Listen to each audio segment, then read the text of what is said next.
प्रिय विद्यार्थियों, आपको मेरे इस वीडियो का इंतज़ार होगा। मैंने आपको पहले कुछ संदेश भेजे थे।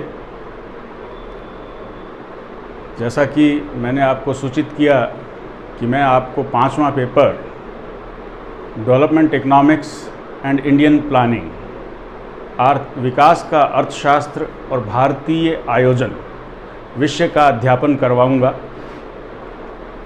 मैंने आपसे ये भी कहा था कि आप में जो विद्यार्थी मेरी गूगल क्लास में शामिल होना चाहते हैं वो मुझे इन्फॉर्म करें। तकनीक ज्ञान शायद इसमें बाधा है या संसाधनों का अभाव कि केवल एक विद्यार्थी ने मुझसे गूगल क्लास का लिंक मांगा, इसलिए मुझे यह दूसरी व्यवस्था करनी पड़ी कि मैं आपके पास विषय के वीडियो पहुंचाऊं। मेरा ये मानना है कि लाइव क्लास ही प्रभावी शिक्षण का माध्यम हो सकती है। इसलिए मैं इस 5वें प्रश्न पत्र विकास का अर्थशास्त्र और आयोजन पर आपको रिकॉर्डेड वीडियो YouTube के माध्यम से भेजता रहूँगा और आशा है कि ये वीडियो आपके लिए महत्वपूर्ण सिद्ध होंगे। मैंने आपको कुछ संदर्भ पुस्तकों की सूचना भी दी थी।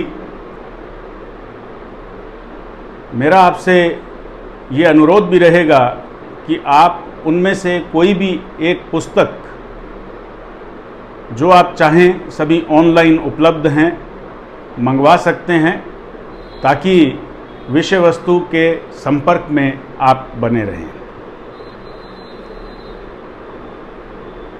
हमारे इस पेपर के प्रथम भाग में डेवलपमेंट इकोनॉमिक्स, विकास का अर्थशास्त्र। विकास बहुत ही परिचित शब्द है। मेरे ख्याल से जब से सृष्टि की संरचना हुई हम विकास की बात कर रहे हैं। हमारा देश आज़ाद हुआ, आज 70 साल हो गए, हम विकास की बात कर रहे हैं। विकास क्या है? विकास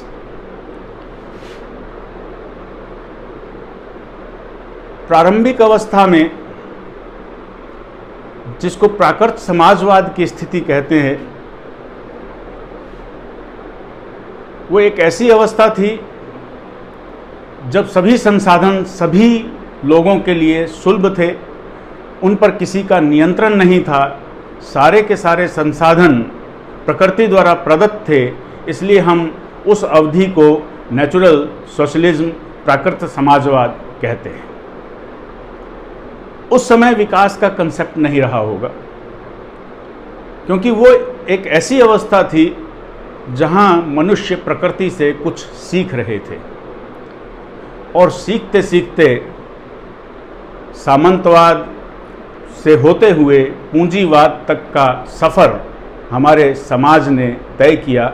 और जब पूंजीवाद में प्रवेश किया तब वहाँ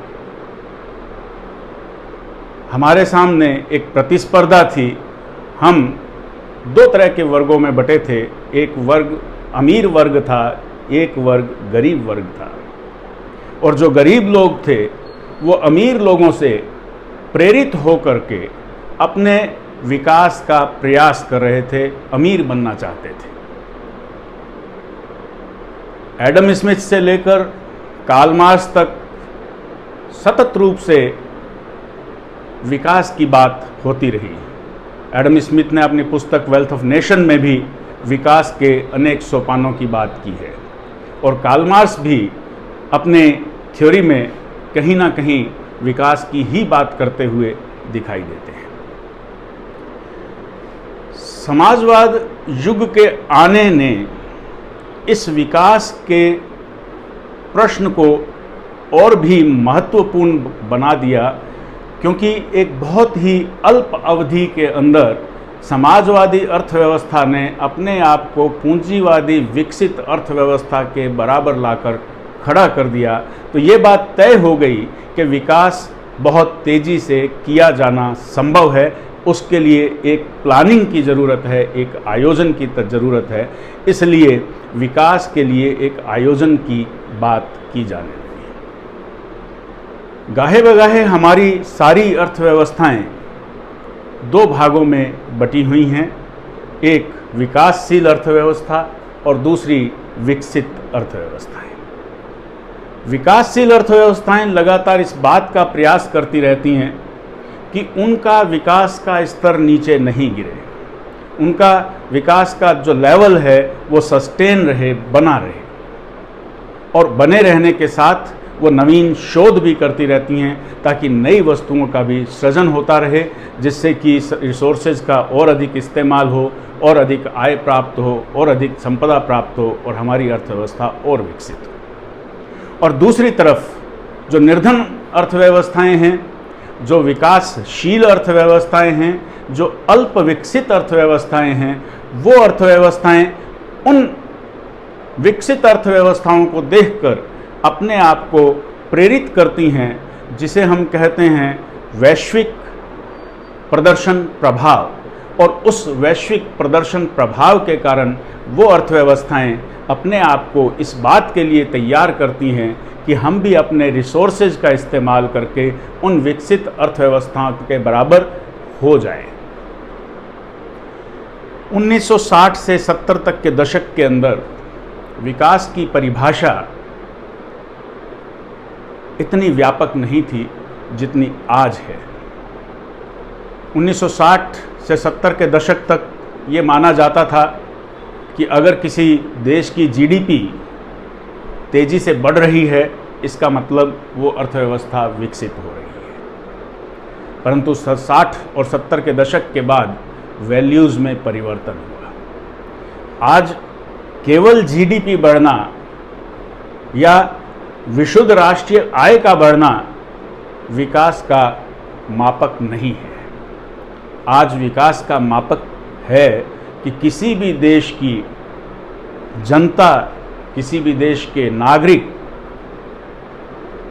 किन सुविधाओं को प्राप्त कर रहे हैं, किन भौतिक वस्तुओं को प्राप्त कर रहे हैं, उनकी शिक्षा का स्तर क्या है, उनके स्वास्थ्य का स्तर क्या है, वहाँ उस देश के अंदर मानव पूंजी निर्माण की क्या स्थिति है, और मनुष्यों के अधिकारों की क्या स्थिति है। इन सभी चीज़ों को समाहित करके हम विकास की बात करते हैं। तो विकास का अर्थ आज बहुत व्यापक हो गया है, और आज हम विकास को बहुत ही व्यापक अर्थों में पढ़ते हैं। एक विकसित राष्ट्र के बारे में अध्ययन करना उतना मुश्किल नहीं है जितना मुश्किल है कि एक निर्धन राष्ट्र का अध्ययन करना कि वो निर्धन राष्ट्र किस तरीके से अपने आप को समृद्ध बनाता है। आज हम यहाँ विकास की बात कर रहे हैं और विकास का अध्ययन कर रहे हैं कि विकास क्या है। हमारे प्रधानमंत्री लगातार कहते हैं कि हमारे देश ने पिछले 60 सालों में कोई भी विकास नहीं किया। हमारी अर्थव्यवस्था के विकास की गति धीमी है। क्यों? क्योंकि हमारे समानांतर स्वतंत्र होने वाली बहुत सी अर्थव्यवस्थाएं, जैसे चीन, ऑस्ट्रेलिया, फ्रांस, जापान, उन अर्थव्यवस्थाओं ने जिन दशाओं में काम करना शुरू किया और लगभग भारत के बराबर ही उन लोगों ने काम करना शुरू किया, उन अर्थव्यवस्थाओं के विकास की स्थिति भारत के विकास की स्थिति से बहुत ऊपर है। परंतु इसमें एक कारण ये भी है कि भारत में विकास की दशाएं उन देशों के विकास की दशाओं से सर्वथा भिन्न है। उपनिवेशिक शोषण ने अफ्रीकन, एशियन देशों के अंदर विकसित देशों के तुलना में एक गरीबी की स्थिति को जन्म दिया था और उपनिवेशिक शोषण के कारण से उपनिवेशिक राष्ट्र बहुत गरीब स्थिति में थे। हमारे यहाँ के सभी संसाधन जो भी थे, जो कि प्राथमिक स्रोत के रूप में थे, प्राथमिक वस्तुओं के रूप में थे, वो सारे के सारे यहाँ से ब्रिटिश इकनॉमी तक चले जाते थे और ब्रिटिश इकनॉमी को वो मजबूत करते थे। और ब्रिटिश एक ऐसी इकनॉमी थी जिसका कभी सूर्यास्त नहीं होता था। उस सूर्य उदय के लिए सारी इकनॉमीज जो कि ब्रिटिश उपनिवेशवाद के अधीन थी, सभी का शोषण हुआ और ये सभी गरीब राष्ट्र आज विकास के पथ पर अग्रसर हो रहे हैं। तो विकास के लिए ये जो प्रयास हैं, ये सारे के सारे विकसित अर्थव्यवस्थाओं को देखकर, विकसित अर्थव्यवस्थाओं को परखकर और उससे प्रेरित होकर अपने संसाधनों का इस्तेमाल करते हुए और उस इस्तेमाल के लिए एक प्लानिंग बनाकर, एक आयोजन कर विकास का रास्ता तय किया जाता है। हर अर्थव्यवस्था इसके लिए अपने अपने रास्ते तय करती है। पूंजीवादी अर्थव्यवस्था के अपने रास्ते हैं, समाजवादी अर्थव्यवस्था के अपने रास्ते हैं, मिश्रित अर्थव्यवस्था के अपने रास्ते हैं और कोई भी इकनॉमी अपने विकास के लिए कोई भी रास्ता चुन सकती है। और बहुत से ऐसे रास्ते हैं जिनके माध्यम से आर्थिक विकास होता है। अमेरिका में प्रोफेसर डेनिसन ने एक प्रयोग किया और उन्होंने संरचनात्मक परिवर्तनों के आधार पर आर्थिक विकास की बात की और संरचनात्मक परिवर्तनों से उन्होंने आर्थिक विकास को गति प्रदान की। बाद के दिनों में अन्य अनेक अर्थशास्त्रियों के मॉडल उन इकोनॉमीज़ ने इस्तेमाल किए जिनसे कि उनके आर्थिक विकास को गति प्रदान की जा सके। भारत ने भी अपने आर्थिक विकास के लिए अनेक रास्ते चुने। प्लानिंग को उन्होंने भारत ने अडॉप्ट किया, 5 साला प्लानिंग, 1 साला प्लानिंग। आज योजना आयोग को ख़त्म करके नीति आयोग बना दिया गया है और वो जो दीर्घकालीन प्लानिंग का जो दौर था, उस दौर में अब परिवर्तन आ गया है।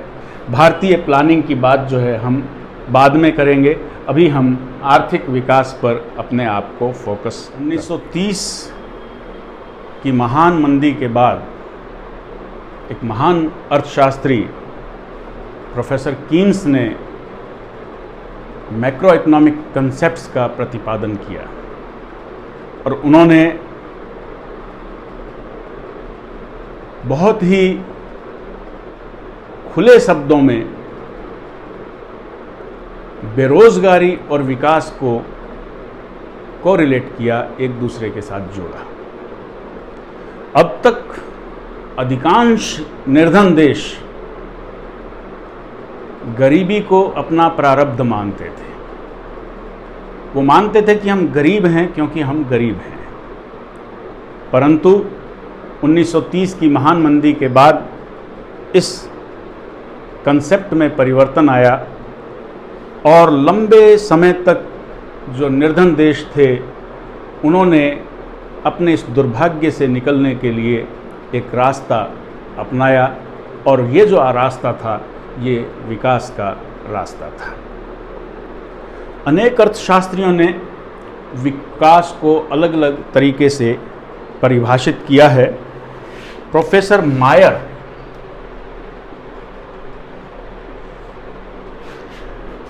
ने अर्थशास्त्र आर्थिक विकास को परिभाषित करने के लिए राष्ट्रीय आय का आधार लिया है और उन्होंने ये माना है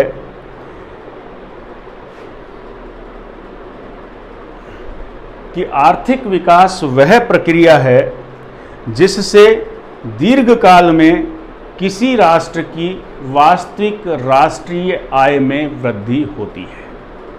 3 भाग हैं इस परिभाषा के। पहला भाग है दीर्घकाल,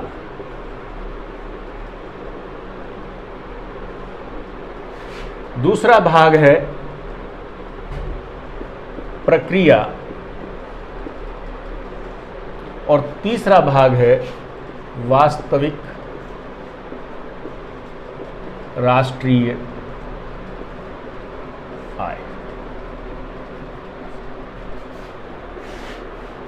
इसका अर्थ ये है कि ये जो परिभाषा है विकास की, मायर की परिभाषा, इसका संबंध दीर्घकाल से है।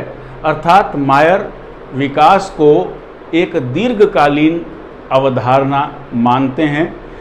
दीर्घकाल की हमारी प्रत्याशाओं का अध्ययन कर उनका अनुमान लगा, उसके लिए विकास की प्रक्रिया को तय करना, ये विकास का क्रम है।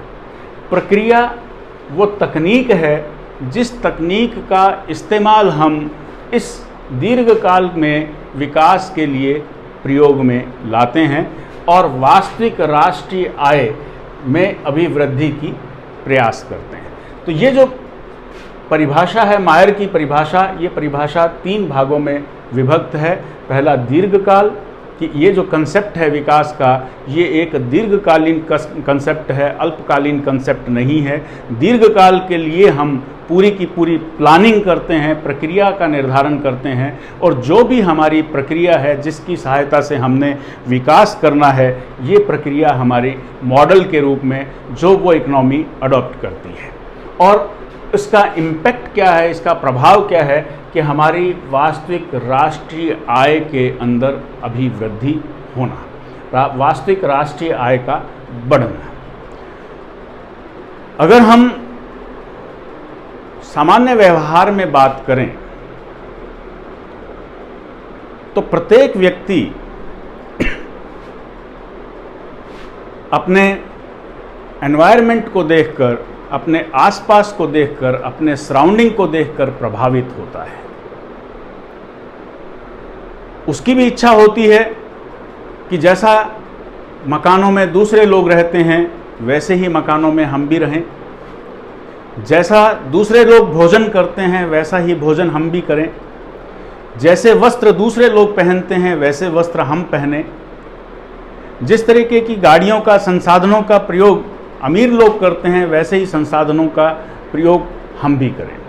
2 वर्गों के बीच, अमीर और गरीब वर्ग के बीच में ये प्रतिस्पर्धा हमेशा बनी रहती है, और एक गरीब व्यक्ति जिस तरीके से उस अपने टारगेट को अचीव करने का प्रोसेस अडॉप्ट करता है, तरीका पकड़ता है, वही तरीका जो है ये प्रक्रिया है जो कि एक अर्थव्यवस्था भी पकड़ती है कि एक दीर्घकालीन अवधि के अंदर वो जितनी आवश्यकता पूरे संसाधनों के साथ में होगी, उस आवश्यकताओं को पूरा करने के लिए क्या तरीका अपनाती है, ये प्रक्रिया आर्थिक विकास की प्रक्रिया है।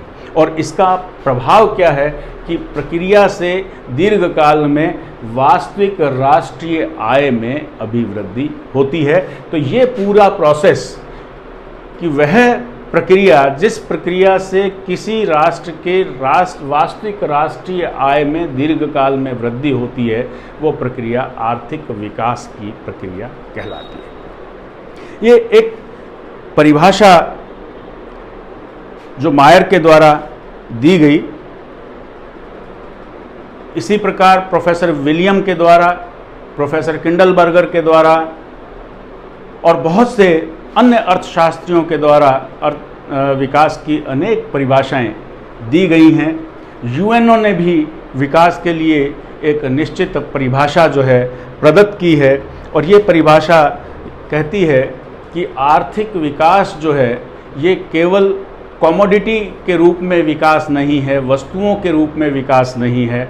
आर्थिक विकास का अभिप्राय है कि उस देश के अंदर सामाजिक, सांस्कृतिक, आर्थिक, मानवाधिकार के जो परिवर्तन है वो किस प्रकार से हो रहे हैं, या मानव पूंजी का विकास किस प्रकार से हो रहा है। तो यूएनओ ने अपनी परिभाषा को बहुत ही व्यापक रूप देते हुए आर्थिक विकास में सामाजिक परिवर्तनों को, सांस्कृतिक परिवर्तनों को, उस भौतिक संसाधनों की स्थिति को और उस देश के मनुष्यों के मानवाधिकार की स्थिति को भी शामिल करते हुए विकास को नए सिरे से परिभाषित किया है। तो इस तरीके से अर्थशास्त्र के विकास की अनेक परिभाषाएं हैं जिनका अध्ययन हम विभिन्न पुस्तकों में कर सकते हैं। रेफरेंस के रूप से मैंने आपको एक दो परिभाषाएं जो हैं बताई हैं।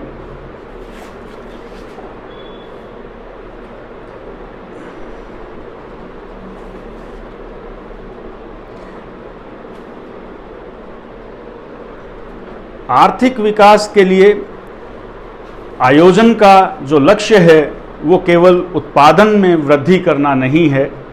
आयोजन का लक्ष्य उस समाज में आमूल चूक परिवर्तन लाना है, संरचनात्मक परिवर्तन लाना है, और वो संरचनात्मक परिवर्तन उस समाज के मानव पूंजी के परिवर्तनों के रूप में परिलक्षित होते हैं।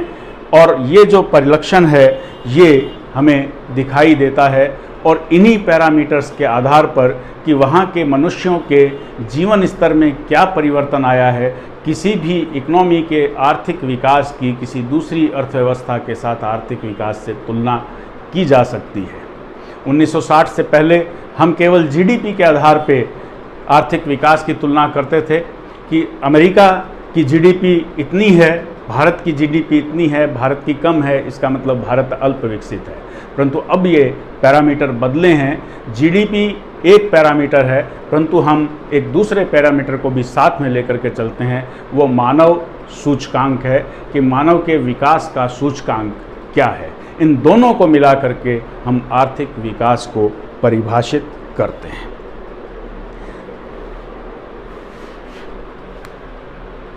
इसका मतलब ये हुआ कि आर्थिक विकास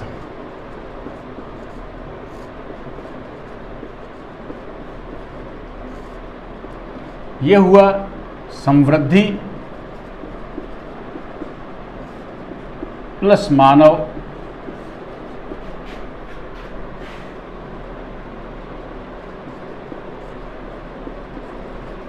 संसाधन विकास। आर्थिक विकास हुआ समृद्धि प्लस मानव संसाधन विकास। समृद्धि का मतलब हुआ आय में वृद्धि।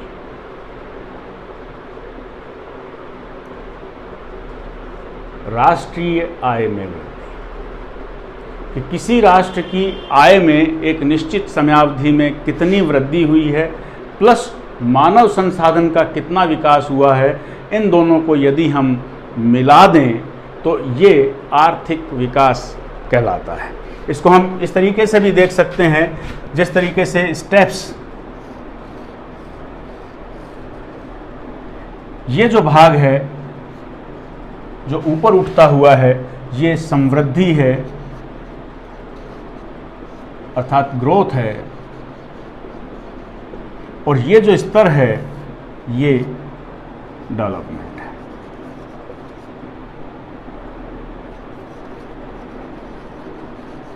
विकास।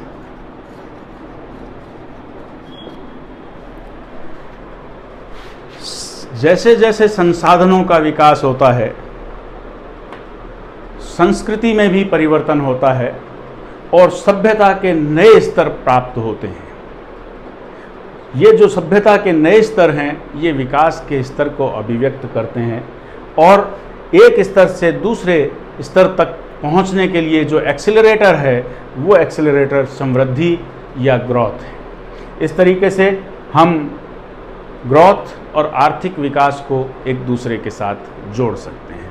और आर्थिक विकास का अंतिम जो सोपान है वो मानव कल्याण है।